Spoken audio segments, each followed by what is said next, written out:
to making and taking space, preparing organizations for leadership progressions. We're gonna take a few minutes to let folks come into the room. If you would do us a great big favor and drop your name and your organization into the chat so we can say hello and welcome you and get to know who's joining us today. So we'll just take a couple minutes as folks enter.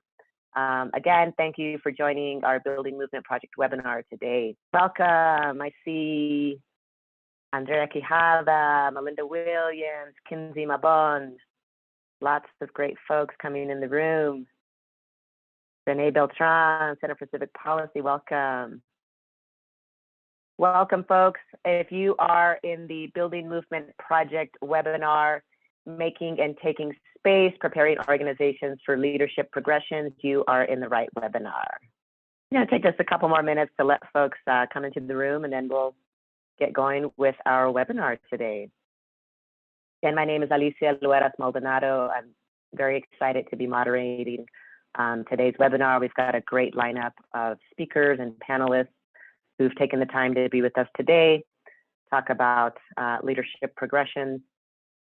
Fantastic, folks. Well, we are going to let folks continue to drop into the Zoom room. And in the meantime, we are going to go ahead and get going with today's webinar, Making and Taking Space, Preparing Organizations for Leadership Progression. So a couple housekeeping things. Attendees are not visible. Please use the Q&A feature to ask questions and use the chat to send any tech issues to BMP admin. We have our colleague, Jasmine Lueras, who is managing tech and admin. And so we'd like to thank them for being here with us today. If you've got any questions regarding any tech or connectivity issues, please go ahead and send a message to BMP admin. And thank you, Jasmine, for being here for us. This webinar is being recorded, and we'll share the link along with additional materials. And please, if you want to send out a tweet along #MakingSpace at Building Movement Project. So welcome, folks. We've got a nice group of folks in the room. I wanted to share some information about Building Movement Project and what we do.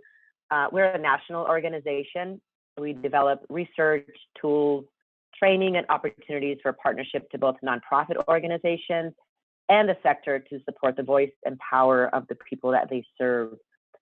Since its founding over 20 years ago, BMP has focused on three main areas: movement building, leadership, and service and social change. For the movement building and transformational solidarity line of work, we help organizations and movements work collaboratively to have a bigger impact than they might on their own. We recently released a Move the Money toolkit geared towards philanthropy. For our service and social change, we work with direct service organizations to embrace social values and practice. And on our leadership work, it includes research and study on generational shifts. And we have focused in the last few years in particular on racial gaps, namely our Race to Lead initiative, which is a survey that is still in the field right now. We'll share a little bit more information about that as we get going. So for today, in terms of the goals for our webinar, we'd like to introduce Making and Taking Space. We'll be sharing some discoveries and research from our glass ceilings report, and we've got with us our co-executive director from Building Movement Project, Thomas-Breitfeld, who will be sharing the bulk of that research with us today. And then we'll hear from our leaders about transitions and as they share their best practices regarding executive leadership transitions and progressions. So at this point, I'm going to turn it over to my colleague, Sean Thomas-Breitfeld, to take us through the recent research on transition. So thank you and welcome, Sean. Thanks so much. And before I start digging into some of the research findings, we did want to do a quick poll question just to get a sense of who's with us today. So Jazz, can you activate that first poll about the roles that people have? All right, so what you see here is a poll. If you're an ED CEO, select that. We're getting some responses. Looks great. So far, about 60% of you have filled out the poll. All right. We've got folks in every category. Why don't we start showing the results, Jazz? And hopefully folks can see. So around a third of folks are in the ED CEO role, another third are in the staff senior team C-suite role, and then the rest staff other role. We have a few board members, consultants and capacity builders, and a few funders as well. So thanks everybody for being with us. So I'm going to start talking about some of the recent research, as was mentioned. We have these two reports that we put out, Making or Taking Space we released about a year ago, and then Trading Glass Ceilings for Glass Cliffs we released at the beginning of this calendar year. And both are looking at executive transitions.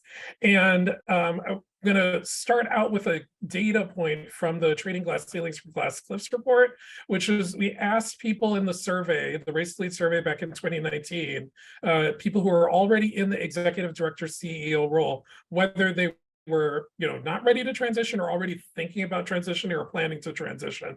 And it was interesting to see that around half of respondents, both EDs of color and white EDs, were already thinking about or planning to transition.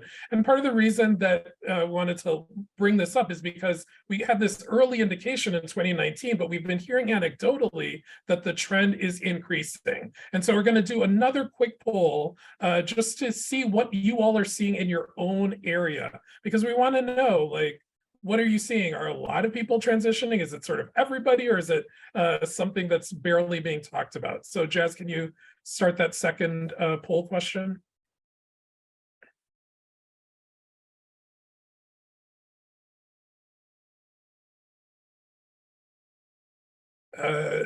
It's Jazz, I think it's not this one. Can you go?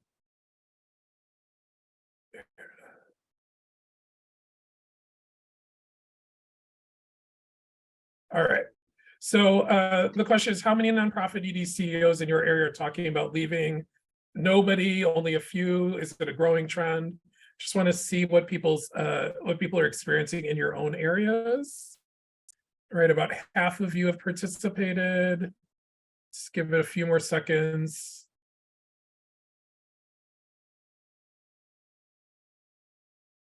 All right.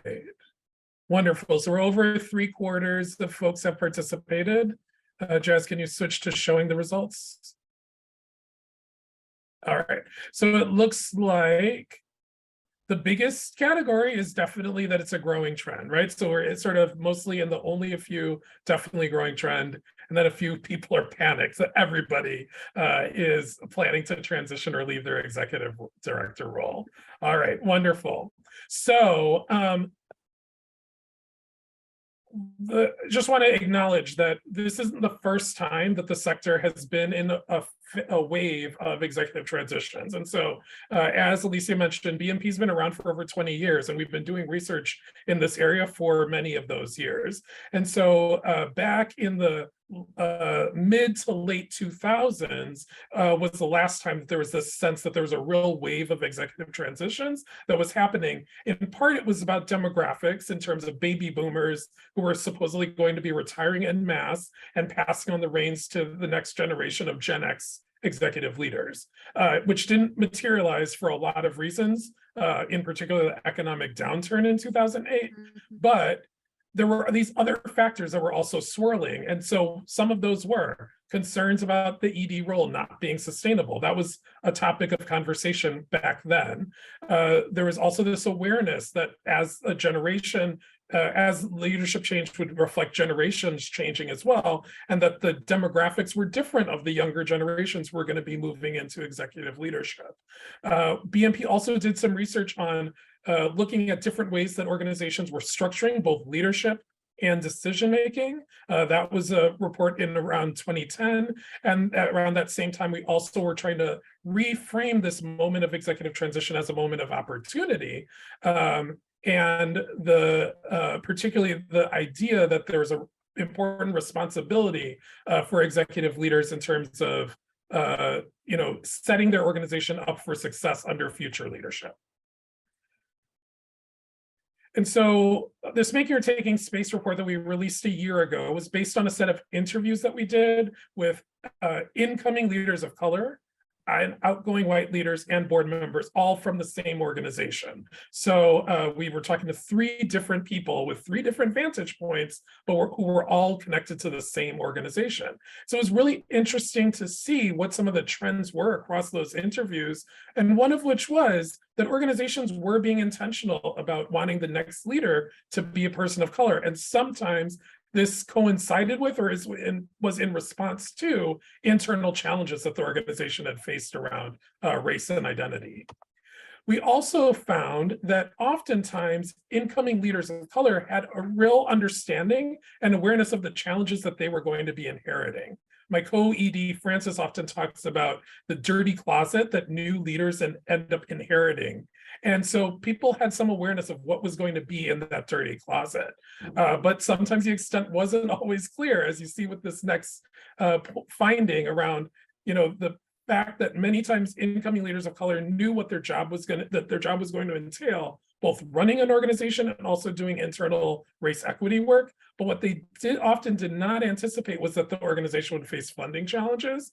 And too often that's because funders take what's called a wait and see approach. They wait to see if the next leader is going to be successful, and then they decide to renew a grant, which unfortunately handicaps or makes it impossible for that next leader to be successful in terms of being able to keep the organization moving forward.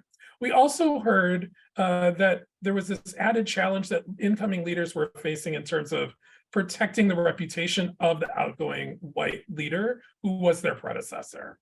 And so I'm going to switch gears to talk about the data from our Race to Lead survey. And just again, invitation, if you haven't already taken Race to Lead for 2022, please take a photo of this QR code, go to the bit.ly, please share it widely, because we want as big of a data set as possible from 2022 so we can do these kinds of reports that drill down on the shared experiences of executive leaders as well. And so this Trading Glass Ceilings for Glass Cliffs report was based on data we collected back in 2019. And so here I'm showing all of the findings, and I'm not going to talk through all of them, but I did want you to at least see the range of findings that we had from this report. And I'm going to talk specifically about the leaders of color needing support, not training. And so I think that this quote really helps to illustrate that, because what we found was that there were no gaps in terms of what kind of training people had experienced once they made it to the executive director role on the basis of race or anything. So people are equally trained. They have the same kind of academic credentials. The difference is that oftentimes people of color reported not having had the kind of supports earlier in their careers that were really important to either be on a fast track to advancement or having more success as an executive leader. And one of those things is the kind of institutional sponsorship or advocacy for advancement that this person is saying they were not experiencing, but they were seeing peers who were white men or white women ascend to and get promotions on the basis of others advocating on their behalf. On this next finding about the added challenges that people face leading identity-based organizations, I want to lift this up because the partners that you'll be hearing from are leading identity-based organizations, and there are particular challenges that are about the organization that people are leading. Sometimes it's compounded then by the race of the leader, but there are challenges that do come with leading identity-based organizations. And it's interesting to note that over half of EDs of color in our sample reported that their organization was an identity-based organization, and just over 20% of white EDs reported that their organization was an identity-based organization. So an organization that's race-based, focused on the immigrant community, LGBTQ folks, et cetera. And so this is a quote from one of the survey respondents about some of the added challenges of being a Black leader of a Black operated organization, as they put it, particularly around funding opportunities. And the sense repeatedly that identity-based organizations are often overlooked, regardless of the quality of work they perform.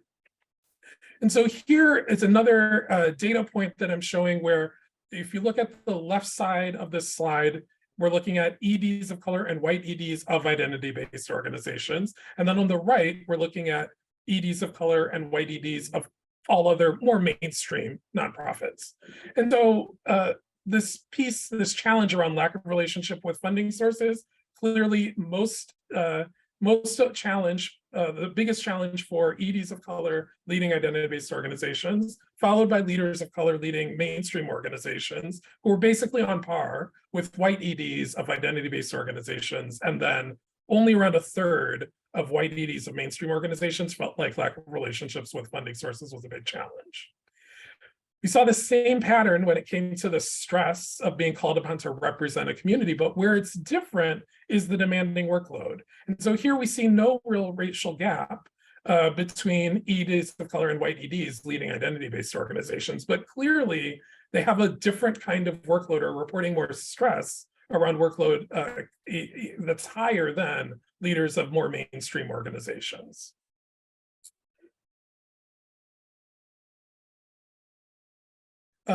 Moving on to this next finding around the challenges, again, of taking over leadership from white predecessor, just to provide some big picture context.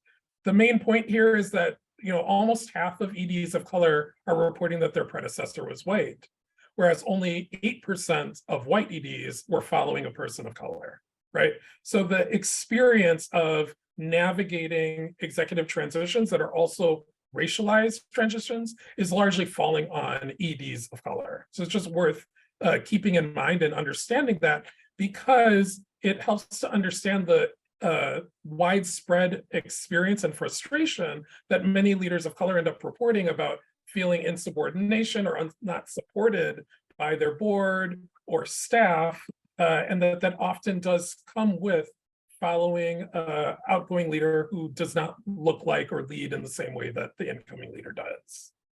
And so going to pause here just because we have a question that we're hoping that the 2022 Race to Lead data will help us inform and understand around if we really are in a moment of executive transition, a wave of executive transitions. Are there rising leaders who are ready and willing and excited to take on the challenge of becoming an executive director? And we had seen in 2016 and 2019, higher degree of aspiration on the part of people of color in terms of becoming nonprofit leaders. And so one of the questions was, would this continue? And so right now, looking at some of the preliminary data that we've received, so far it does look like the aspiration to lead is lower for both people of color and white respondents compared to the data we'd collected in previous years. So again, hoping that we'll gather more data this year in 2022 to inform some of this conversation in the sector about the sort of next wave of executive transitions. And so on this point about the future aspiration, the final poll question hopefully can come up. We're going to ask you to sort of speculate, what do you think might be getting in the way of people wanting to aspire to be executive leaders? And so do you think it's about work-life balance, dissatisfaction with the current leadership models, that the ED role just involves too much responsibility and stress? Do people have concerns about equity in the sector? Is it low pay? So far, around a third of you have participated in the poll. Let's just give it a few more seconds to get more folks to fill out the poll. All right, it looks like we have an early lead in the too much responsibility stress category. Let's see if we can share the responses with everybody and see. Yeah, so almost half of you are indicating that you think that the possible lower aspiration to executive leadership is related to the amount of responsibility and stress that people take on as executive directors. So I'm going to pause here and turn it back over to Alicia to introduce our panel, and then we will keep the conversation going. Thank you, Sean, and just wanted to take a minute again to welcome everyone who is in the room with us. I appreciate you sharing your name and organization in the chat. so we can welcome you and say hello. So I'm really excited to introduce these really amazing leaders that taking the time to chat with us today about executive leadership transitions and the challenges and opportunities that exist. So with us, we have Adrien Lawyer, the co-founder and former ED of Advocacy and Development at the Transgender Resource Center. Adrien co-founded the Resource Center in 2008 with Zane Stevens to be a clearinghouse of direct services, education, and advocacy for the transgender community. He's delivered transgender cultural fluency trainings in over 2,500 settings and has led successful advocacy efforts for model transgender student policies, gender neutral restrooms, trans inclusion and social services facilities, statewide bullying prevention, and most recently, birth certificate gender marker change. So welcome, Adrien. Also with us, we have T. Michael Trimm. He is the new Executive Director of Services and Administration for the Transgender Resource Center of New Mexico. Michael joined the center in November of 2020, so a newer one to this position as the Director of Operations, and was promoted in February of 2022 to Executive Director. Originally from Ohio and with 8 siblings, Michael now calls the Southwest region home and sought the opportunity to join the center to be part of uplifting, encouraging, and empowering transgender and gender nonconforming people. So welcome, Michael, to our panel today. Also with us is Jennifer Landau, the co-founder and executive director of the New Mexico Immigrant Law Center. Jennifer graduated cum laude from the University of New Mexico School of Law in 2006, where she was awarded the Clinical Legal Association Outstanding Student Award along with clinical honors. In 2007, she was awarded a 2-year Equal Justice Work Fellowship and was presented the 2009 Justice Pamela B. Minzer Outstanding Advocacy for Women. Jenny has also taught immigration courses as an adjunct faculty at UNM School of Law. So welcome, Jennifer. And also with us is Mónica Córdova. She is the board president for the New Mexico Immigrant Law Center. She is also the executive co-director at the Funders Collaborative on Youth Organizing. She's an experienced executive director with a demonstrated history of working in the philanthropy industry. She's skilled in nonprofit organizations, fundraising, community organizing, program development, and community outreach. Mónica is a strong community and social services professional with a bachelor's degree focused in social work from New Mexico Highlands University. So welcome all of you to our panel today. Really excited to launch into this conversation. To get us started, I wanted to ask Adrien and Michael, about the big moments and how you planned for transition change, right? And so, how did you view the leadership transition at the Transgender Resource Center, and what was your succession strategy? How did you move through that? And so, if you both want to share with us your thoughts on that, and welcome. Thank y'all for having us. Michael, do you want to start, or do you want me to? I think that this started with you, so maybe you can start and then I'll just jump in. Okay, sounds good. So yeah, I'm a founder. So my friend Zane and I started this center. Actually, somebody recently told me in 2007, we started showing up talking about we were the TGRC. And so I guess we started it in 2007.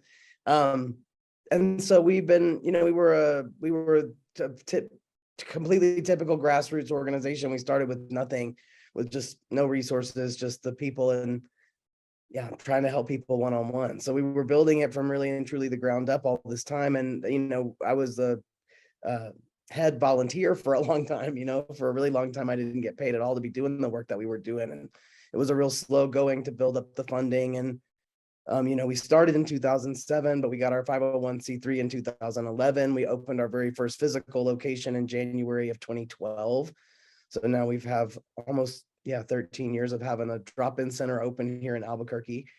And I think during that time that we were building, you know, we often got feedback from the community, and Zane and I both also very genuinely felt that when the time came for us to move on, we shouldn't have two more white leaders leading the organization. That just doesn't make sense.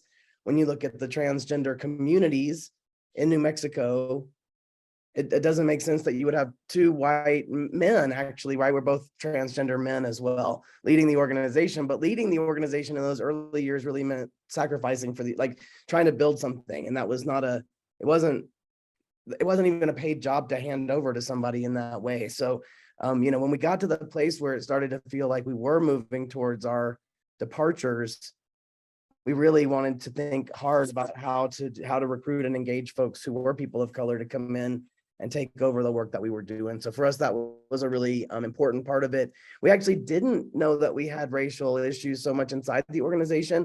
I always find that so interesting in the report, that so many of these transitions happened because there were like internal issues that were bubbling up around race. And we didn't really have that so much, but we did have it, and we didn't know it, and it's bubbled. You know, we've had some stuff bubble up in the transition process, actually.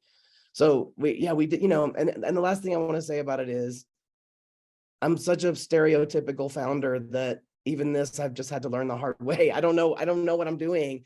So when you talk about planning it, that makes me I was sort of laughing on mute, because, you know, as with everything else about the center, I feel like I didn't have a strategic vision or plan or anything that was going to help to make this better. I had a lot of ideas and thoughts. I had things I knew I was watching out for, especially within myself in the beginning, my own internal racism as a white person and how I responded and reacted to Michael and stuff like that. But I didn't have a great plan. I could help somebody make one now. I feel that now Michael and I both could help people through the process a little bit better, but it's been really difficult and had a lot of bumps in our case for sure.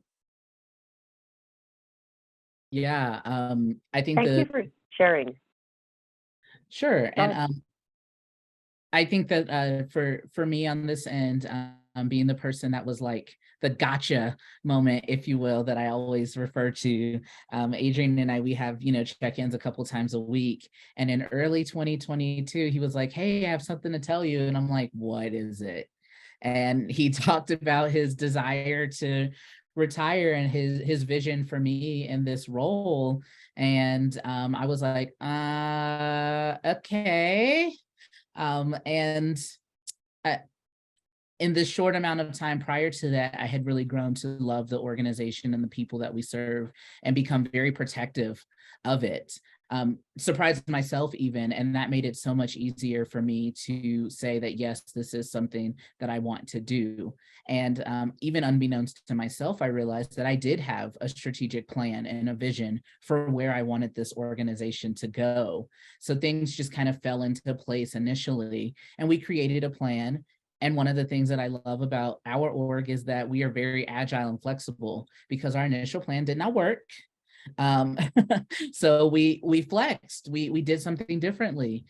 We have moved from a co-director or co-ED model to now a senior leadership team with the sole executive director and then two directors, quote unquote, under, if you will, myself.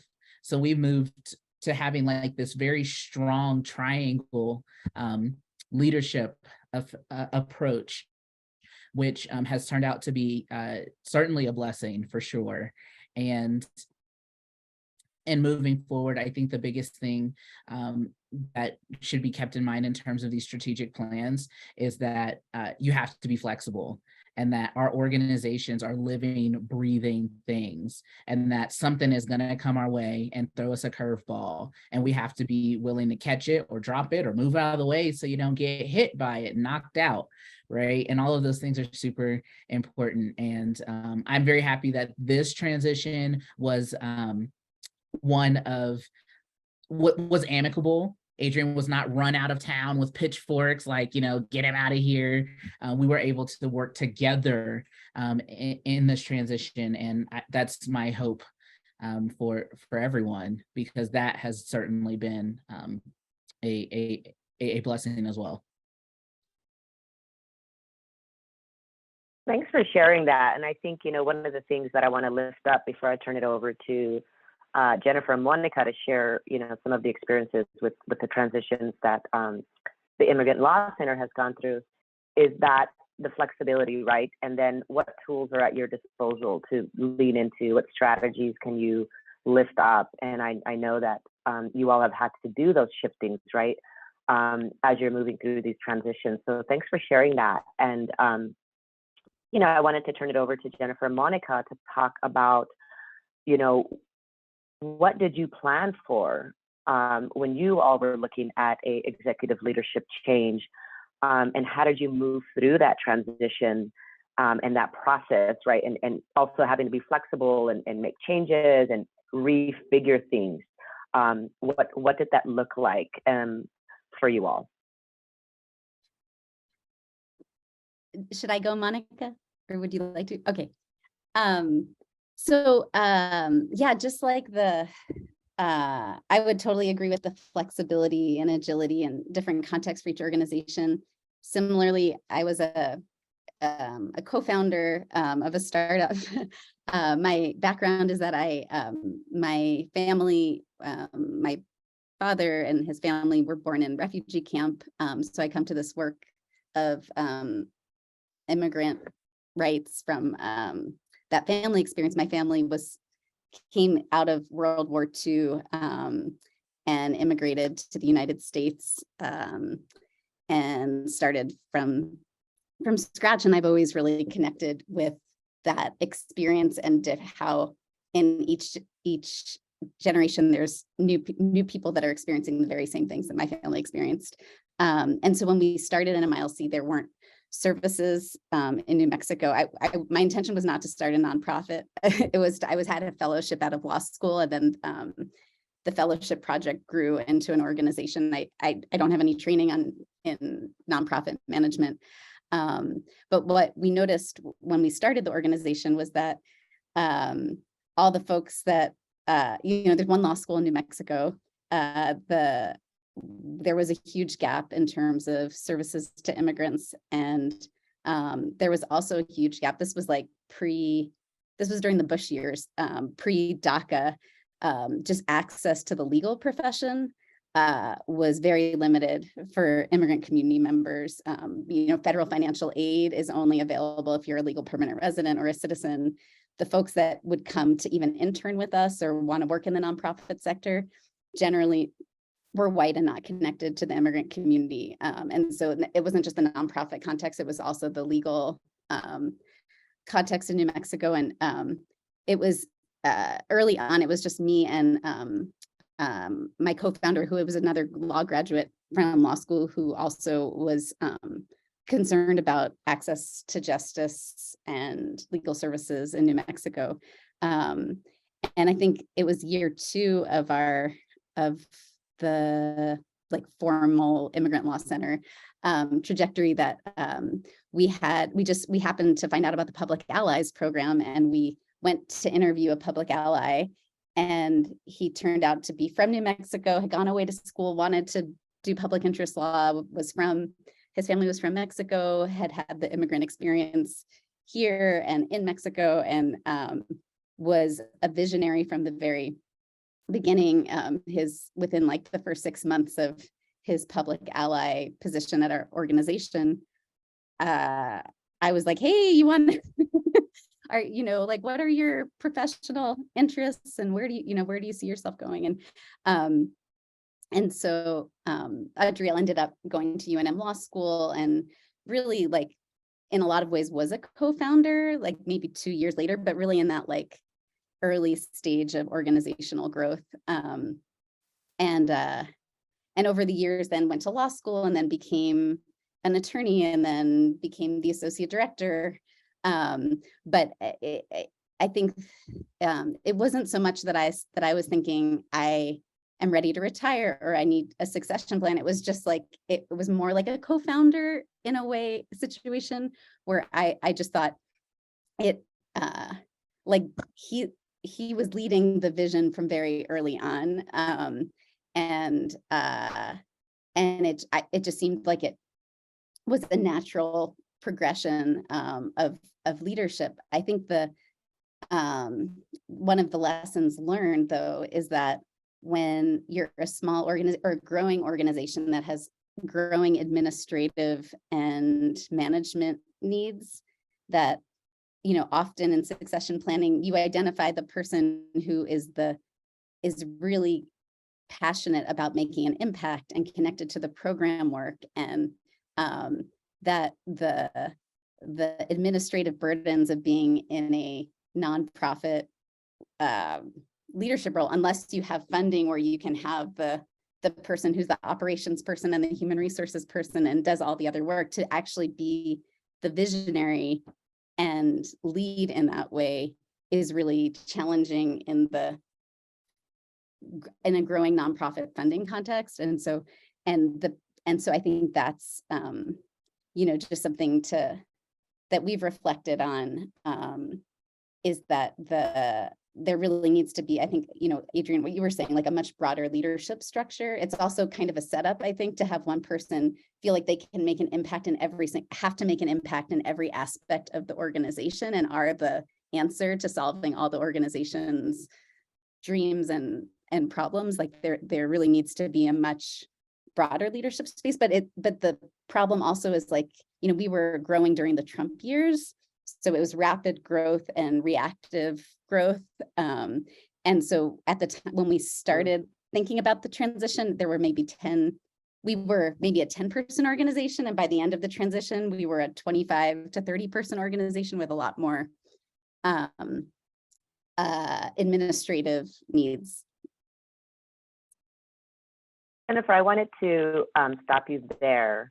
Oh, great. And ask Mónica to share a little bit about, because I know this transition, right? You had a plan, and then you sort of had to restructure when Adrien was not able to stay with the organization, and then thinking about the amount of growth that you mentioned, right? And so in terms, Mónica, of being a board member, right, and thinking through restructuring and you know, what does that look like for a board and the investment of board members when you're looking at leadership transitions and looking at things like growth and funding and all of that? If you could share some thoughts and lessons learned from your perspective.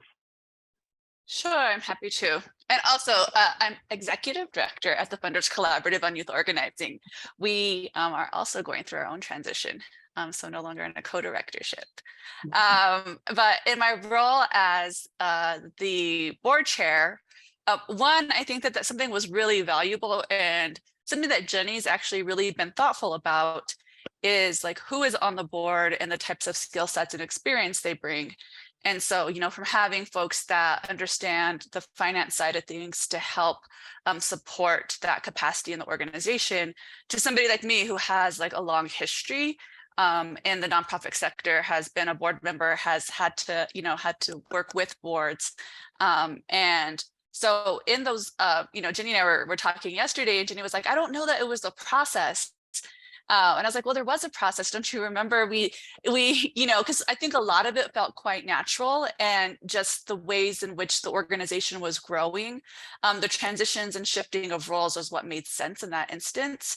And when we early on had the conversations, I think one of the first things we thought about really was the leadership capacities that needed to get built up with somebody coming into a role. And so, as Jenny named, there was, you know, a thought process put into how to bring somebody, not just kind of throw them into leadership, but what would a tiering of that look like? So there was a real decision to actually do the associate director role for a solid year before then thinking differently about then what was the roles that would make sense after that, which I thought was really smart. And so we did, and the board was quite active in the process after that. You know, we were in discussions. Jenny and I had several conversations, and then proposals came around. You know, there were choice points, right? Like, why aren't we putting, I remember conversations like, why wouldn't we put it out? You know, if it is about, you know, if it's about, you know, a shift in leadership, was this a position that we should put out to the, you know, advertise and hire for? And so there was discussions around why it actually made sense, as what Jenny just named, you know, to move somebody who would have been a part of the organization for quite some time into a leadership role. And then, you know, as that role transitioned through the pandemic, because we know what happened, you know, Jenny named the tremendous growth the organization went through, and it went from, you know, managing a 10-person team to a 20, 30, you know, person team, which is a whole other thing. And if you don't have a structure that's caught up with that, it's the leadership gaps like begin to become clear. And it's not about any kind of one individual, but it is about the structure that's in place that actually supports whatever type of transition.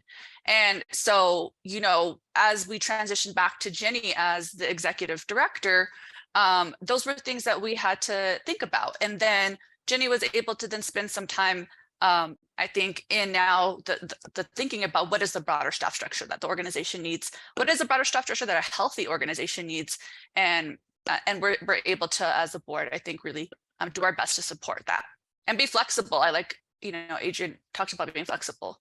Mhm. Yeah, I think what you all have just shared is the, you know, the sort of immensity of challenge that comes right in the midst of transition and then large growth and the need for having that broader framework. So thanks for bringing that up, Mónica. You know, I was curious as to, you know, Adrien and Jennifer, you know, you all are co-founders of an organization. What would you say are specific, you know, challenges or issues or even opportunities that come with moving from a co-founder to someone who's not a founder within an organization?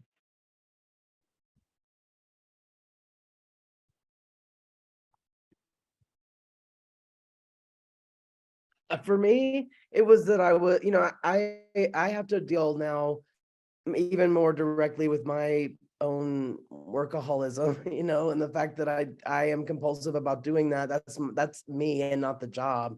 But a founder is also famously somebody who's stretching 1,000 directions because there is nobody else to do everything that needs to get done. So the opportunity, in my opinion, was exactly what we've done, which is now have 3 people. Basically, there are 3 positions now to take over pieces of the work that I was doing, which means if one person is doing 3 full-time jobs and those jobs are not getting done very well, you know, they're getting done adequately. They're getting done to the best that I can devote my attention to them, but they're certainly not where you want the leadership of the organization to be or where you want people to be in terms of the programs either. So for me, the big opportunity was bringing new voices to the front of the trans movement in New Mexico and mentoring some new leadership on my way out the door, but also making the organization more sustainable by breaking this job down into the individual jobs that it is, in the hopes that the folks coming after me can do it in a way that is more healthy, that is healthier than the way that I was certainly doing it. Mm-hmm. Mm-hmm. As Jenny, a new did you want leader, to share anything along those lines? yeah, Jennifer, Michael, go ahead. Oh, no, go ahead, Michael. I would just say that on this end, as the new leader, the emerging leader coming into this space, I have the blessing of the foundation laid by our founders, all the institutional knowledge, but I don't have the burden to be beholden to them. I am not stuck with this is how TGRC always did this, so that's how we always have to do things in the future. And I feel very supported, you know, by the other leaders within the organization, our board, to make those changes in a positive direction, without it being that I'm somehow disrespectful to the foundation that has been laid for me. And again, to Adrien's point, we actually split his job up into 4 jobs, not just 3. So we all get to be a little bit healthier, right? We get to be a little, you know, we get to, like, I don't know, take days off, right? Like we get to, you know, enjoy the work that we're doing instead of it constantly being something that's dragging us down, even though we love it, but then we also secretly hate it, right? Like, come on, we do a little bit because it makes us sick. Because we just can't stop, right? And so us being in a position where we can really specialize to a certain extent in things and really pour our whole hearts into what it is that we're doing, instead of being pulled in so many different directions that we just can't possibly focus, right? I think that's also something fantastic that has come out of this kind of shakeup and restructuring. Mm-hmm. Thanks for sharing that. And we just had a comment, in the chat around that balance, right, of sort of work life, keeping ourselves healthy. How do we do the work? And then, as you mentioned, Michael, wanting to continue in the trajectory of the values and vision of an organization, but also having the ability to create change and push things forward, right? It seems like that would be a good balance and place to move towards. And I'm wondering, Jennifer, what you've experienced in regards to that. Yeah, I mean, I think any executive transition has challenges, even if it's not a founder. But I think definitely for founders, you start everything from scratch and you know all the systems. And so that what you were talking about, Adrien, like the specialization and building towards that specialization with growth, I think is key to building a sustainable organization. But I do think that there's often, at least we're funded with federal and state funds. It's not just foundation funds. And so it's really difficult to find funding for that specialization if it's not program oriented, to really build out that infrastructure that's needed for all the components of what, like, I think it's the term that I really like is core mission support, as opposed to admin.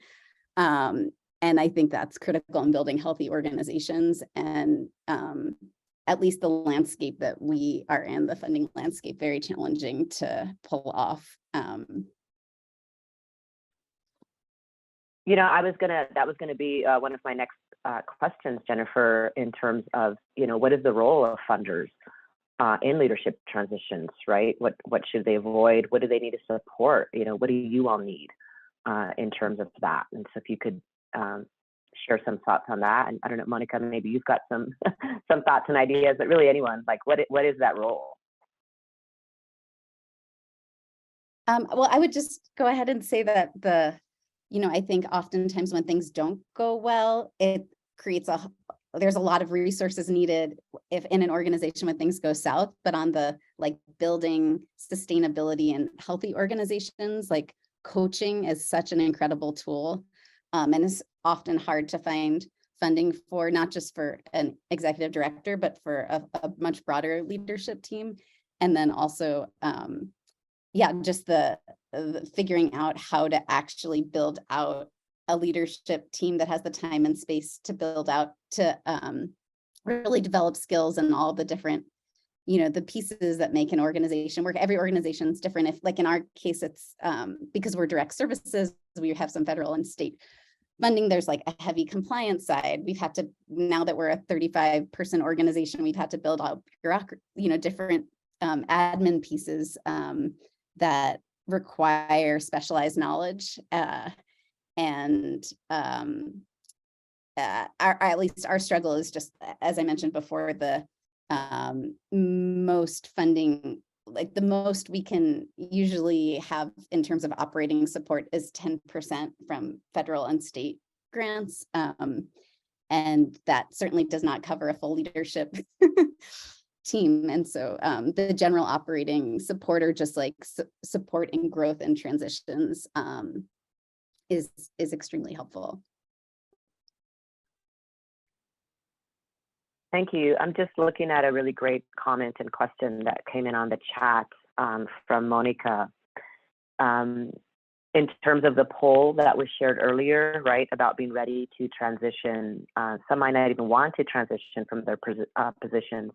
So if you all could share what tools or approaches can you use to reconcile the situation and the natural progression of transitioning and moving with grace, compounded by an environment as the only POC in a mostly white, female-dominated organization. So any thoughts or reactions to particular tools or strategies that have worked or that you have seen?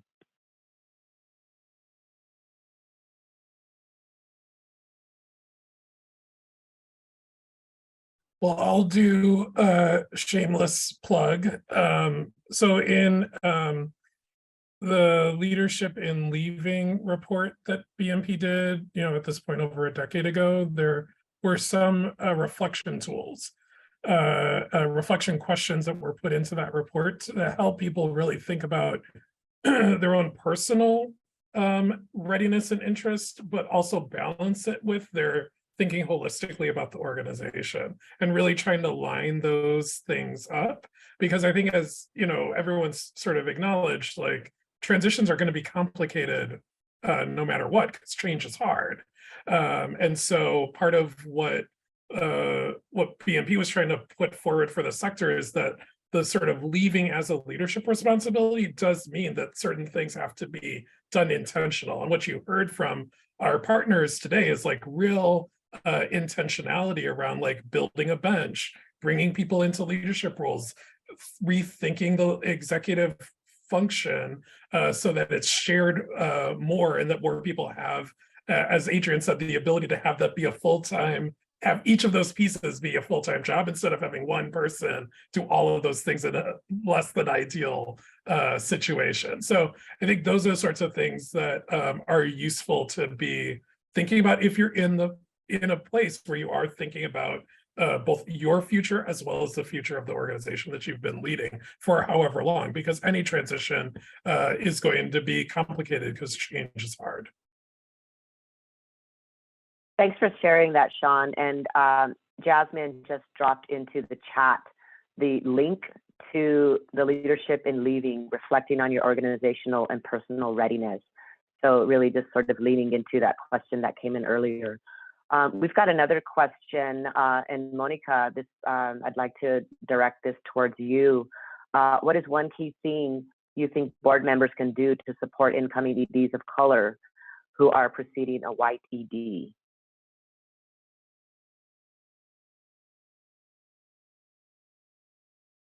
Sorry, take a second to get off mute. I think that I think that this is like helpful for any transition. I mean, I've gone through multiple, I've been a part of multiple, and I think as a board, what I try to keep a thoughtful eye on is leadership looks different.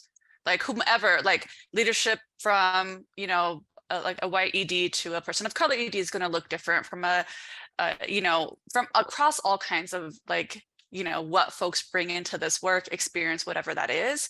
And so I think that oftentimes it is not just about the practical skills that somebody's coming into the organization and they're needing to learn, or new skills if they're already in the organization they're going to learn, but also trying to find room to actually let their leadership style thrive when people might be very comfortable with a different type of leadership style.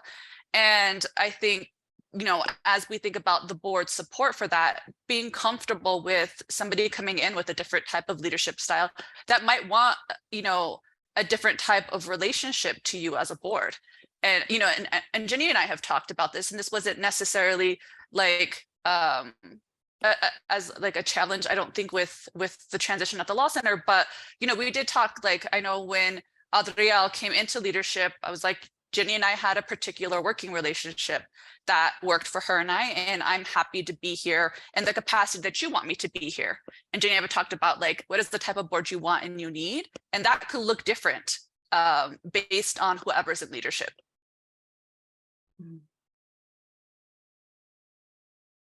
Thank you for that, Mónica. Michael, I see you raised your hand if you want to share some thoughts with us before we start wrapping up. Yeah, I would just say that naming what you need, and naming that that racism is real. It's real, and actually saying out loud, even for the person that is the most woke, right? That is the most sensitive, the most understanding. We live in a racist culture, and we are products of that to a certain extent, to varying degrees. And that when you least expect it, it will creep up in some sort of way, whether it's within us as individuals or coming at us from the outside, or some sort of combination of the two.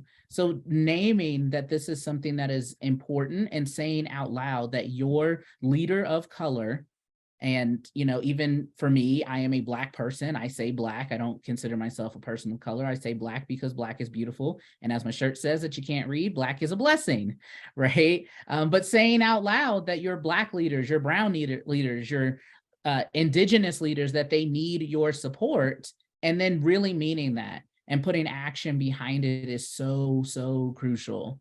And the folks that aren't really with it, they'll weed themselves out. They will show their colors, or they will leave and disappear on their own. And you can get the folks that really are on board with where the organization is and where the organization is going. Thank you for saying that out loud, Michael.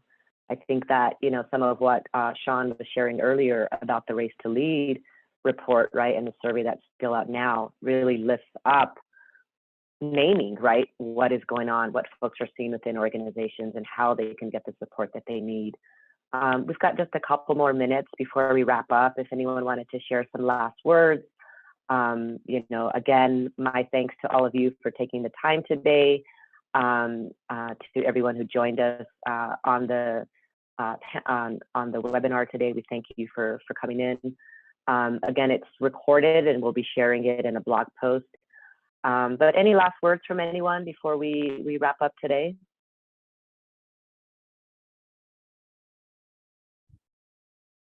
I would just say, hey, everybody, it's Giving Tuesday. Please support the Transgender Resource Center of New Mexico and the New Mexico Immigrant Law Center.